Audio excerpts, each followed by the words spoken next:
नमस्कार, मैं विवेकानंद और आप देख रहे हैं न्यूज फॉर नेशन। महागठबंधन की गांठ लगातार उलझते जा रहा है। अब तो कांग्रेस ने भी सीधे तौर पर तेजस्वी यादव को चुनौती दे दी है। बिहार कांग्रेस के प्रभारी शक्ति सिंह गोहिल ने स्पष्ट कर दिया है और तेजस्वी यादव के नेतृत्व पर सवाल भी खड़ा कर दिया है। तेजस्वी यादव की राजनीति जिस रास्ते पर जा रही है उस रास्ते पर शक्ति सिंह गोहिल ने बड़ा सवाल खड़ा किया और कहा है कि अगर लालू प्रसाद यादव होते तो यह स्थिति नहीं होती। सीट शेयरिंग पर जो पेंच फंसा हुआ है वह पेंच कब का सलट गया होता। मेरा और लालू जी के बीच में आप देखिए तो लालू जी बहुत ही सुझ, लालू जी कहते भी थे कि वो कांग्रेस के साथ रहना है और 2015 में आप देख लीजिए इस बार हमारी जिम्मेवारी है, क्योंकि लालू जी स्वस्थ भी नहीं है, जेल में है। बाहर होते तो मैं मानता हूँ हमें इसकी नौबत ही नहीं आती। दरअसल रात में जिस तरीके से बिहार कांग्रेस के तमाम नेता आनन फानन में पटना पहुंचे, शक्ति सिंह गोहिल भी पटना पहुंचे, उसके अलावा प्रदेश अध्यक्ष अखिलेश सिंह समेत जो अन्य पार्टी के नेता थे वे भी पटना पहुंचे और प्रदेश अध्यक्ष जहां महागठबंधन की बैठक में राबड़ी आवास पर गए, वहीं शक्ति सिंह गोहिल का वह बयान आप गौर कीजिए जिसमें उन्होंने स्पष्ट तौर पर तेजस्वी यादव पर निशाना साधा है। उन्होंने कहा है कि तेजस्वी यादव को बहुत कुछ सीखने की ज़रूरत है। कांग्रेस किसी के दबाव में नहीं आएगी, कांग्रेस किसी भी परिस्थिति के लिए तैयार है। इसका अर्थ यह है कि महागठबंधन में कांग्रेस और राजद की जो दूरी है वो दूरी लगातार बढ़ते जा रही है। आखिर यह नौबत क्यों आई? दरअसल जिस तरीके से पहले जीतन राम मांझी ने महागठबंधन को छोड़ दिया, उन्होंने कहा कि हमें तेजस्वी यादव की तरफ से तवज्जो नहीं दी जा रही है। तेजस्वी यादव मेरे जैसे वरिष्ठ नेता के साथ तेजस्वी यादव बातचीत नहीं कर रहे।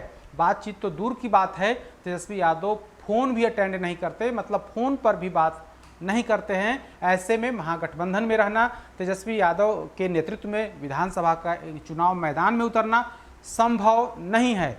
यह कहते कहते मांझी जेडीयू के साथ चले गए, एनडीए के साथ चले गए। मांझी के बाद उपेंद्र कुशवाहा की बारी आई। उपेंद्र कुशवाहा ने भी यही बात कहा। उपेंद्र कुशवाहा ने कहा कि मुझे सम्मान, मेरी पार्टी को सम्मान महागठबंधन में नहीं दी जा रही है। उपेंद्र कुशवाहा के साथ भी यही बात हुई कि तेजस्वी यादव उनको भाव नहीं दे रहे थे, उनसे कोई बातचीत नहीं कर रहे थे। यानी कि तेजस्वी यादव की तरफ से स्पष्ट कर दिया गया था कि आपको जहां जाना है जाएं, आपके साथ कोई बातचीत, सीट को लेकर के कोई समझौता, कोई बार्गेनिंग नहीं होगी। अंततः उपेंद्र कुशवाहा ने भी रास्ता देख लिया और वे अब एक नए बसपा के साथ एक गठबंधन बना करके चुनावी मैदान में उतरने वाले हैं। तो उपेंद्र कुशवाहा, जीतन राम मांझी ने रास्ता तलाश लिया। अब बारी बिहार देश की सबसे पुरानी पार्टी कांग्रेस की थी। दरअसल कांग्रेस और राजद के बीच संबंध दशकों पुराना है। यूँ कहें कि जब से बिहार में एनडीए की सरकार आई है तब से या उसके पहले से ही राबड़ी देवी की सरकार में का भी समर्थन था। कांग्रेस राबड़ी देवी की सरकार को भी समर्थन दे रही थी। उसके बाद विपक्ष में भी लगातार लोग साथ मिलकर के लड़ते रहे। 2010 हालांकि 2010 का चुनाव अलग रहा। कुछ उसी स्थिति में एक बार फिर से 2020 में भी महागठबंधन में राजद और कांग्रेस जा रहे हैं, क्योंकि 2010 में भी यही स्थिति थी। लालू यादव ने कांग्रेस को तवज्जो नहीं दिया था, लिहाजा कांग्रेस पार्टी जो है अलग होकर के चुनाव लड़ी थी, जिसका खामियाजा राजद को भुगतना पड़ा था और 23 सीटों पर संतोष करना पड़ा था। तो जो बिहार कांग्रेस प्रभारी शक्ति सिंह गोहिल हैं, उन्होंने पुरानी बात याद कराई है और कहा है कि तेजस्वी यादव को इतिहास से सीख लेने की ज़रूरत है। मतलब साफ है कि शक्ति सिंह गोहिल ने वो बात याद कराई है और कहा है कि आप पुरानी बात को याद करिए। जब कांग्रेस अलग होकर के चुनाव लड़ी थी तो आपकी हैसियत, आपकी स्थिति बिहार में क्या थी, जरा आप उसको गौर कर लीजिए। मतलब उन्होंने बड़ा मैसेज दिया है और कहा है और चेतावनी, एक तरह से कहें तो चेतावनी दी है कि अगर नहीं संभले तो वह दिन दूर नहीं जब आपकी पार्टी 2010 वाली स्थिति में, जब आप बिहार में विपक्ष की भूमिका में भी आप नहीं रहेंगे, वही हालात एक बार फिर से बिहार में होने वाली है। ऐसे में तेजस्वी यादव को सीख लेने की ज़रूरत है। तेजस्वी यादव को जो सहयोगी दल हैं उनको सम्मान देना चाहिए। लालू जी बड़े ही सुलझे हुए, बिल्कुल पॉलिटिक्स को बिल्कुल समझे हुए इंसान थे। उन्होंने देखा कि 2009 और 2009 एंड 2010 कांग्रेस के साथ गठबंधन तोड़ने पे बहुत बड़ा नुकसान सेक्युलर पार्टी को हुआ, आरजेडी को भी हुआ, कांग्रेस को भी हुआ। तो 2015 में लालू जी ने अपनी सूझबूझ से तुरंत गठबंधन कर लिया, 3 पार्टी का महागठबंधन बना लिया। बदकिस्मती से लालू जी आज जेल में हैं। गलत तरीके से उनको बहुत परेशान किया गया, बेल भी उनका नहीं होने दिया। जिस केस में बेल मिल ही सकता है वहाँ भी नहीं मिलने दिया। तेजस्वी भाई युवा चेहरे हैं, मेरे मानने में कहीं ना कहीं हमारे जैसे बिन अनुभवी लोग होते हैं, उनमें कहीं थोड़ा बहुत कोई गुमराह भी कर सकते हैं। डिले बहुत हुआ है। अब ये आरजेडी के पाले में है कि जल्द से जल्द जो बातें हुई हैं उसमें इधर उधर नहीं हो और तुरंत हो, ये मांग करते हैं। आखिर यह नौबत क्यों आई? आप कहेंगे कि जब आपस में लोग बातचीत कर रहे हैं तो यह नौबत क्यों आई? दरअसल उपेंद्र कुशवाहा जब पार्टी गठबंधन छोड़ करके चले गए, मांझी जी गठबंधन छोड़ करके चले गए, ऐसे में कांग्रेस की तरफ से यह प्रेशर बढ़ने लगा कि अब जबकि महागठबंधन में सहयोगी दलों की संख्या कम हो गई है, ऐसी स्थिति में उनकी भागीदारी और भी अधिक होनी चाहिए। संख्या पहले 90 से शुरुआत की कांग्रेस की तरफ से मांग किया गया कि कम से कम कांग्रेस को इस बार 90 सीट मिलनी चाहिए, 90 सीटों पर समझौता होना चाहिए।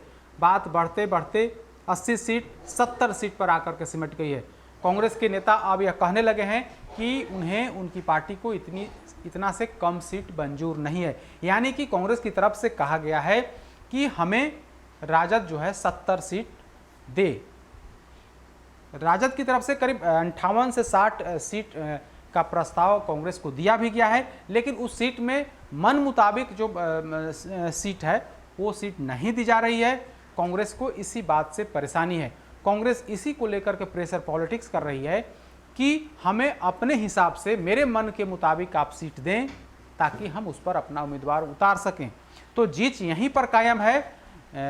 सीट थोड़ा इधर उधर भी हो सकता है, लेकिन जो मनपसंद वाली सीट है वो सीट राजद देने को तैयार नहीं है। लिहाजा दोनों के बीच लगातार उलझन बढ़ते जा रही है। दोनों के बीच जो टकराव है वो टकराव बढ़ते जा रही है। कल जिस तरीके से शक्ति सिंह गोहिल ने तेजस्वी यादव पर अटैक किया, उसके बाद राजद ने भी, ऐसा नहीं कि राजद चुप रही, बल्कि राजद ने भी बड़ा 2 कदम आगे बढ़ करके अटैक किया और कहा कि आप तेजस्वी यादव की नाव में छेद करने की जो बात सोच रहे हैं उसको आप छोड़ दीजिए, वरना बिहार की जनता आप ही को डुबो देगी। बिहार राजद के जो प्रवक्ता हैं मृत्युंजय तिवारी, उन्होंने स्पष्ट तौर पर कहा कि आपको, शक्ति सिंह गोहिल जी, आपको बिहार के बारे में जानकारी नहीं है।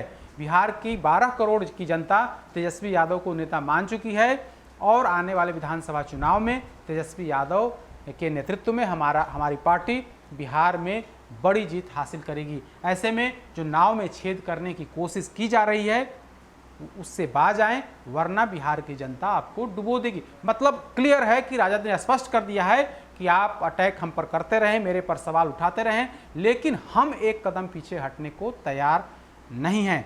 तो इस तरीके से बिहार में राजद वर्सेस कांग्रेस की लड़ाई जो है अंतिम दौर में पहुंच गई है। अगर आज बात नहीं बनी तो यह कहा जा सकता है कि बिहार में महागठबंधन में अब कोई पार्टी एकजुट होकर के नहीं रह पाएगी। कांग्रेस और राजद में जिस तरीके की तल्खी बढ़ी है, यह स्पष्ट है कि दोनों अलग अलग तरीके से अलग अलग उनका गठबंधन टूट सकता है और टूटने के बाद दोनों आपस में ही फाइट करते दिखेंगे। अगर अगले 24 घंटे में कोई बीच का रास्ता नहीं निकला तो वो स्थिति बनते जा रही है कि एक बार फिर से पहले वाली स्थिति, मतलब एक बार फिर से महागठबंधन में राजद और कांग्रेस में वो इतिहास दोहराने की स्थिति पहुंच गई है जब कांग्रेस और राजद के बीच लड़ाई हुई थी, जिसमें राजद की बड़ी हार, यूं कहें कि महज 23 सीट पर सिमट जाना पड़ा था और एनडीए को बड़ी जीत हासिल हुई थी। तो कुछ उसी स्थिति में एक बार फिर से राजद और कांग्रेस की दोस्ती